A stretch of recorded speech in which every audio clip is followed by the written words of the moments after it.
好，这篇报告我们来看的是木工机械的噪音检测。好，那在噪音检测里面，我们其实是引用了 ISO 3746的量测方法，啊，3746.2的量测方法来做，然后在一些工作循环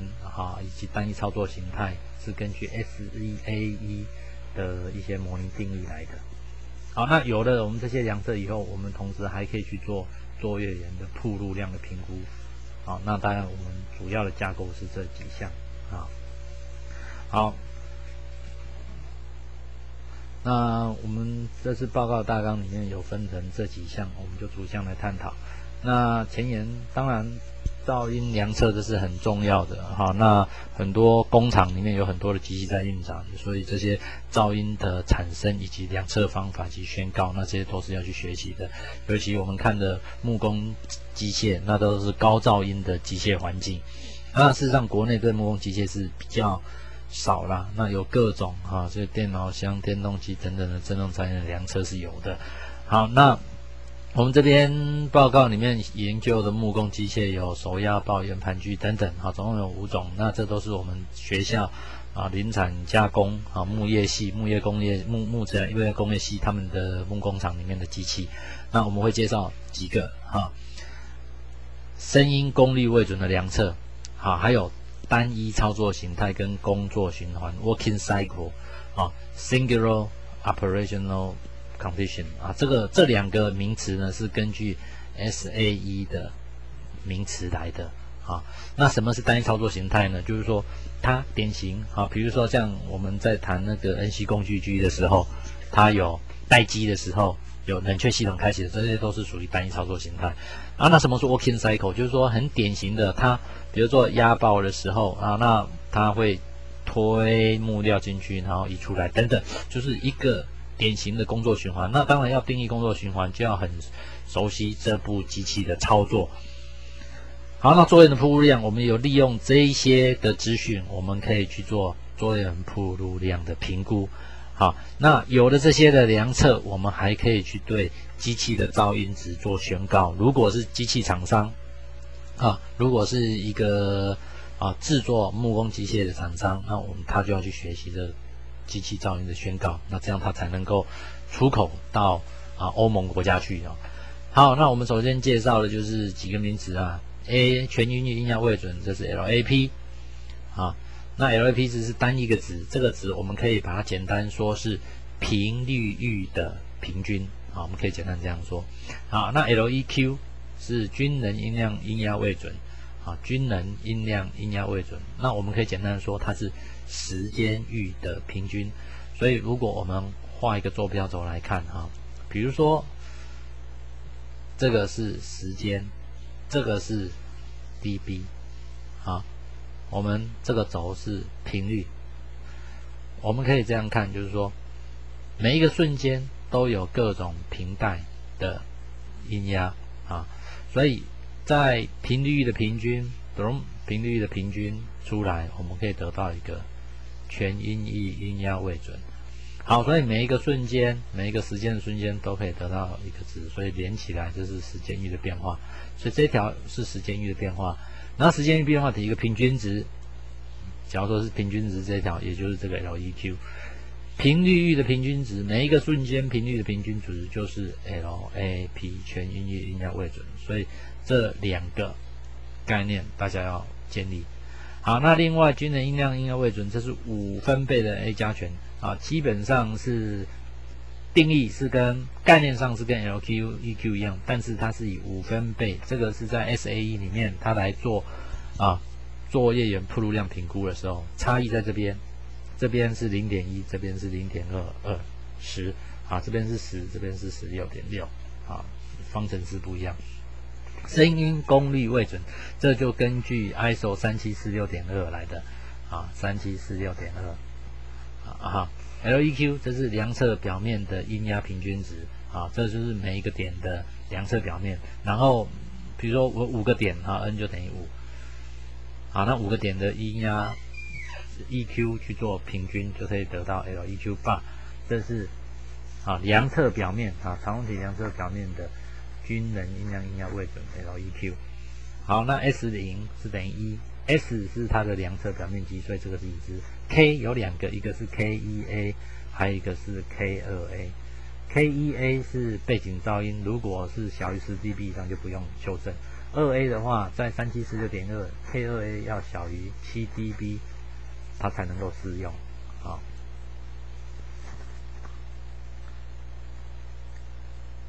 好，那 K2A 里面就在这里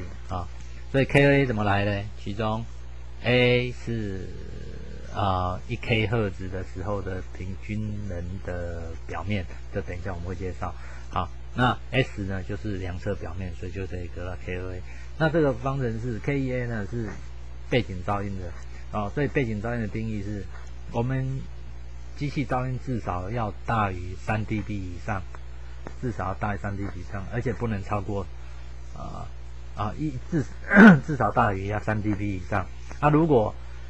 大于10 dB 以上的话，就完全不用修正了那这是最好状况如果小于3 dB 而已，小于3 dB 那就不能，就表示背景噪音过大，那我们就事实上这量测也都不适用。好，那在这个里面 这个 A 怎么来的？因为这个是量测机器的量测表面，这是 S 是已知的，所以 A 是未知。A 的话呢，我们是要室内的表面积，比如说这个木工机械放在这里，它是放在某一个大空间的长方形的面积里面。好，那我们就是什么？它的室内空间的表面积就是这个 SV。那 R 呢？这是查表像刚刚我们可以去查 ISO 3746.6里面的附录，可以查到阿尔法是等于 0.15。好，那表面积呢？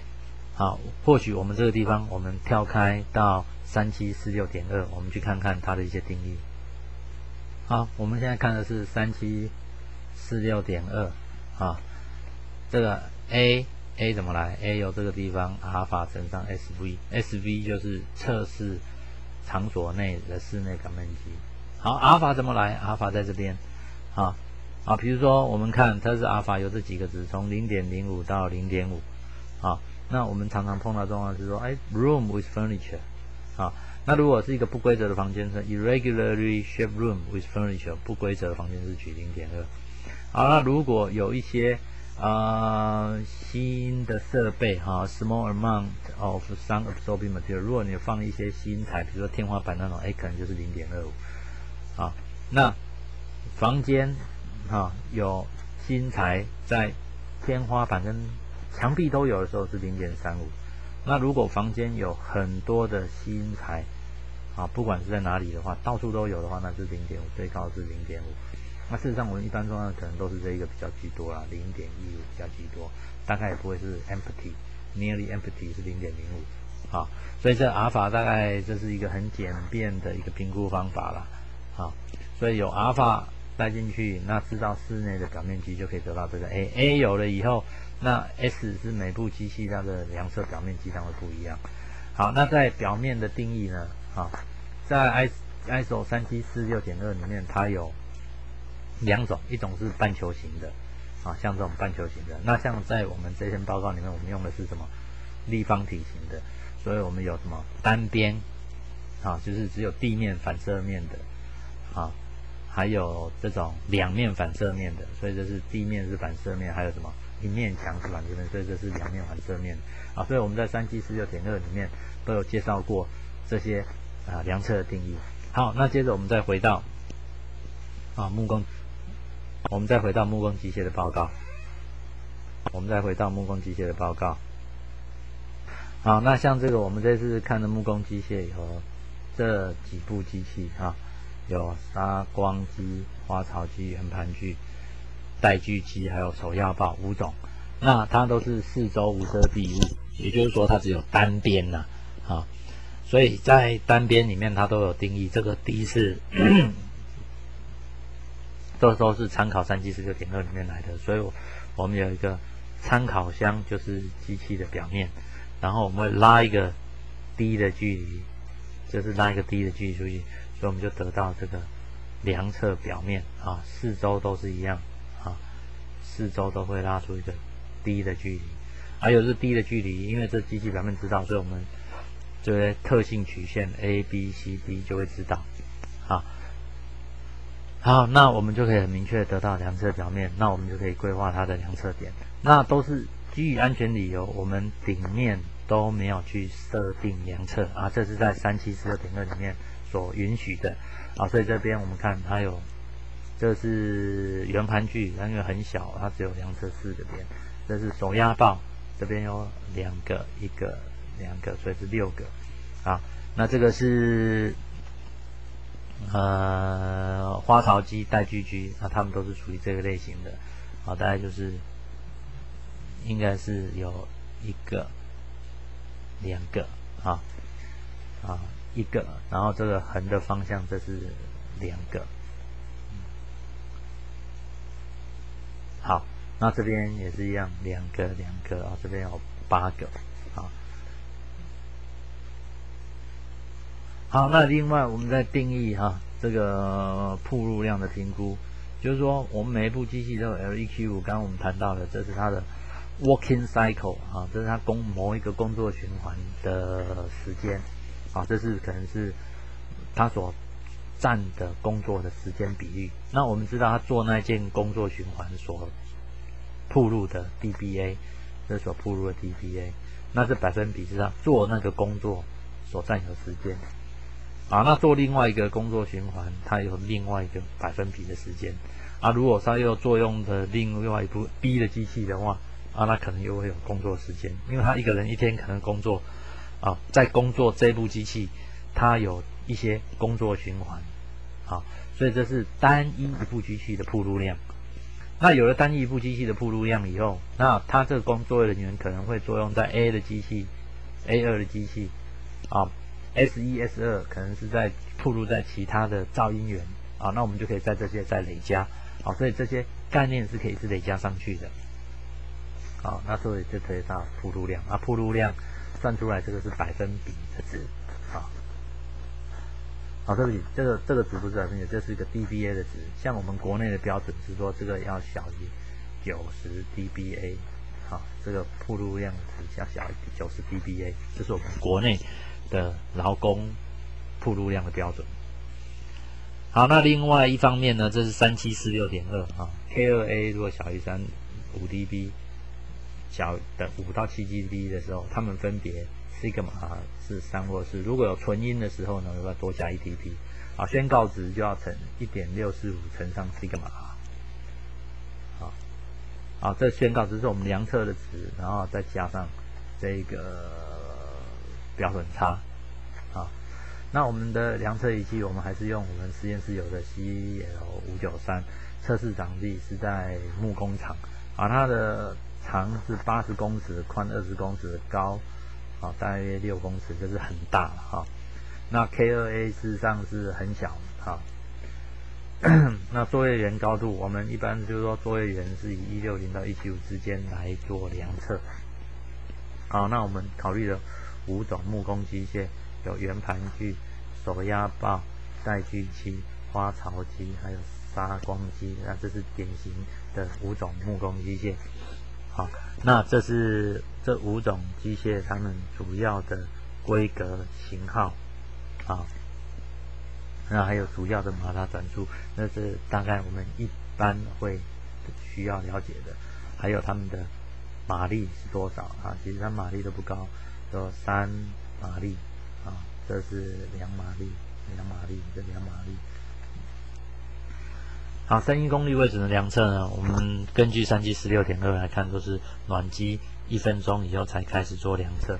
那我们机器转速都定到最高转速，因为它会有最高的转速越高，一般来讲就是噪音值越大。那我们是取 A 加权，噪音机声 A 加权1/3 octave range 我们取25到100 dBA， 那都是取 fast 这边是没有写上，但是我们都是取 fast 的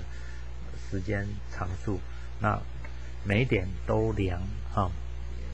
那至少量30秒以上每一点都量3次去取平均那所以比如说我们像有一个量测表面是这样的比如说最简单的可能是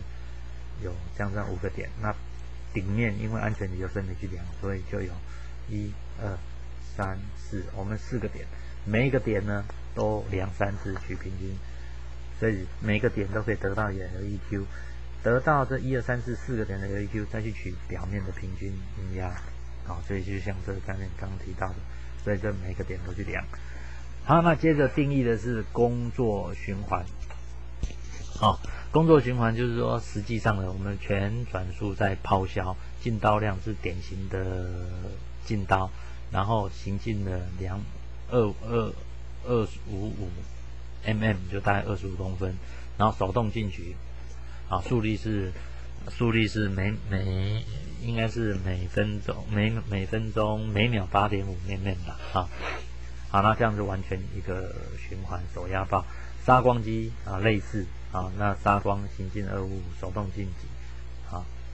然后圆盘带锯啊暖机之后呢，我们就切割一个长方形木块，也是行进255，那手动进举，速率大约也是8.5 mm， 好，挖槽机类似啊，我们行进的长度都一样啊，也是手动晋级，好，所以这是一个很典型的什么？工作循环，这工作循环的意义其实就是说，这部机器最典型的操作状态，好，这是工作循环的定义。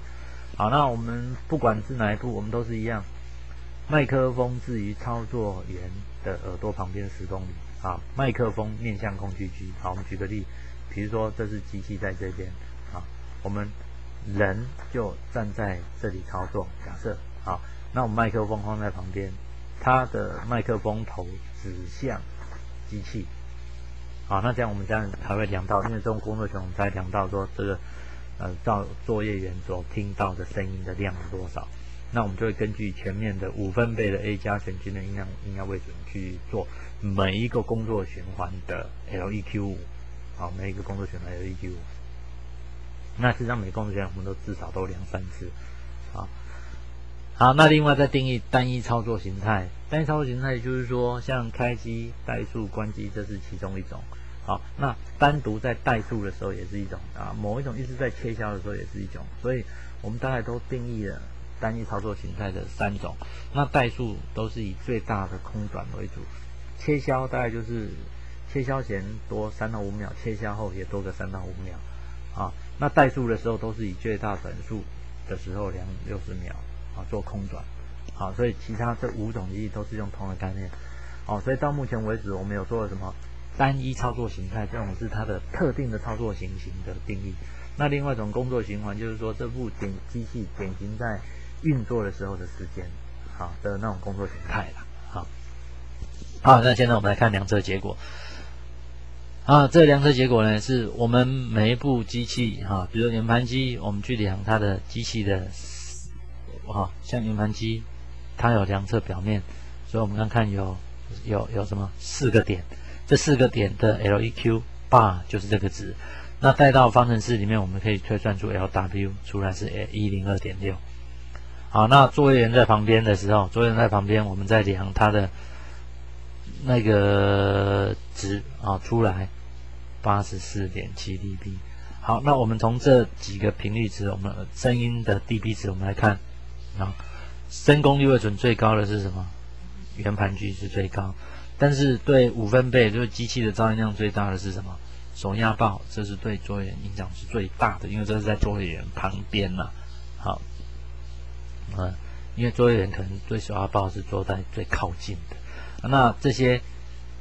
音量呢，其实都还没有超过90 dB， 我有压爆机，啊，手压爆是噪音值是比较高的，啊。好，那这个是根据工作循环，然后注意这边是整体的音量去讲结果。好，那接着我们看工作循环啊，事实上这就是工作循环，这是刚刚看的87点，是最高的啊，这2个是一样的。好，然后单一操作形态就是有怠速还有开机关机的时候这2个啊，怠速的时候我们看看哪个最高。怠速的时候，手压爆还是最高的，它的机器是运转中是最高的。开机、怠速、关机啊，最高的还是这个啊，这是它单一操作形态。好，那我们来看一个作业员铺路量计算的实例哈，就说如果在做圆盘锯的时候，它的工作循环啊，它工作循环是只有一种嘛，单一操作形态在代数的时候是40%，开机关机的代数的时候，单一操作形态有第一种、第二种啊，占40-20，工作循环占40%，还蛮合理的嘛，因为它主要在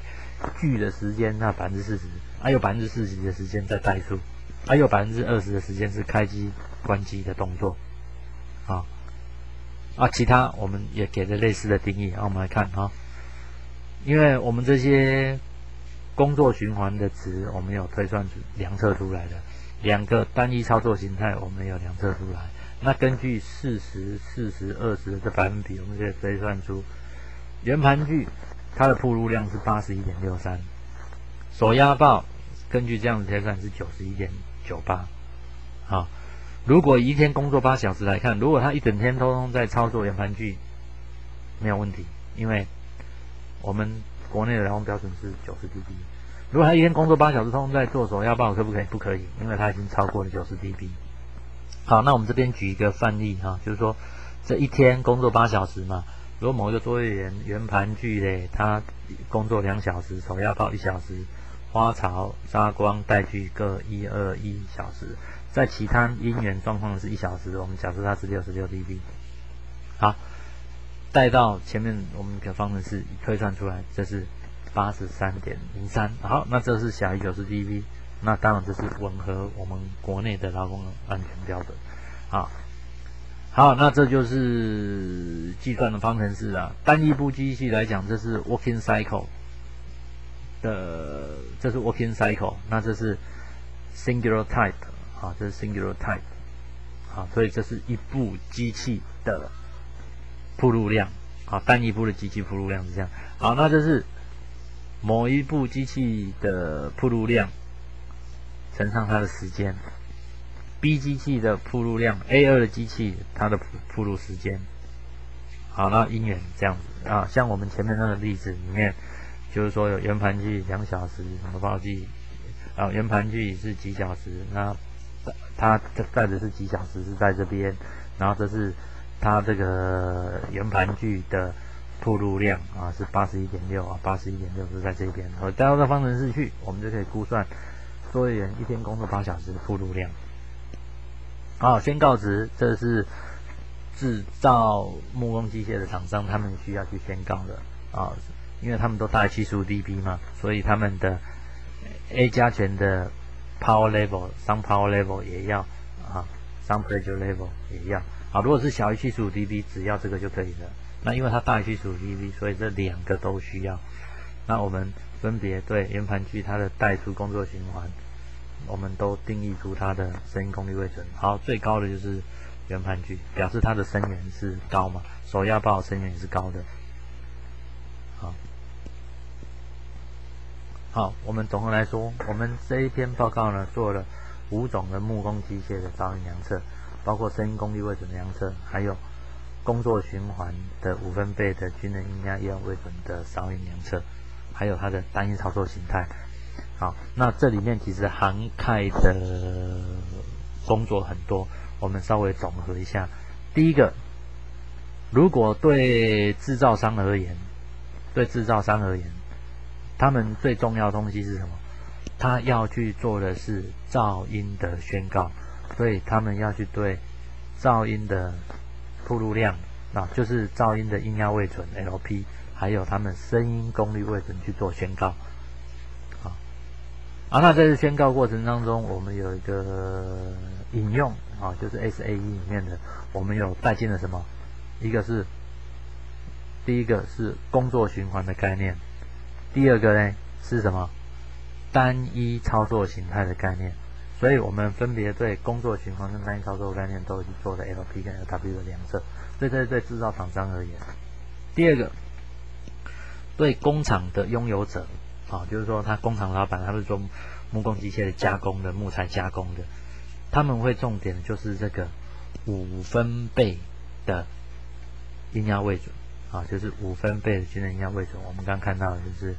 L5 EQ 这5分贝的音压位准。这个硬要未准呢，它是在评估每一部机器它的铺路量，这是对自己的工厂的劳工的影响。好，所以每一部机器它一样有这个工作循环跟单一操作形态。所以比如说圆盘锯它就有一个 L5 EQ、LEQ5 啦、LEQ5 啦哈。好，每一部机器都有。好，那知道每一部机器了之后，我们就可以出来得到一个作业员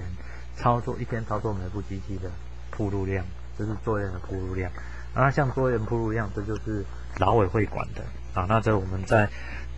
劳工铺路量的噪音评估分析里面，我们这要去注意的。所以这里面其实是涵盖了2个部分的，一个是制造厂商，木工机械制造厂商，一个是什么？使用木工机械的老板的这样厂家，他们要去注意的2个项目。好，那我们这篇报告大概就是整体的介绍了这整个木工机械的噪音量测程序以及声音功率未准铺路量的分析方法。好，那对环境噪音以及作业员的评议都有一个了解。好，那我们定义的这些量测方法步骤，虽然都是引用 ISO 或是引用 SAE 的，那对国内来做木工机械噪音的量测本土化是有很大的帮助。那我们虽然只做了5种典型的木工机，也可以对其他类型，像平刨啦、立轴机等等来做规范量测，它也可以去做实际的铺路量量测，做进一步的探讨。好，那我们这个报告就到这边。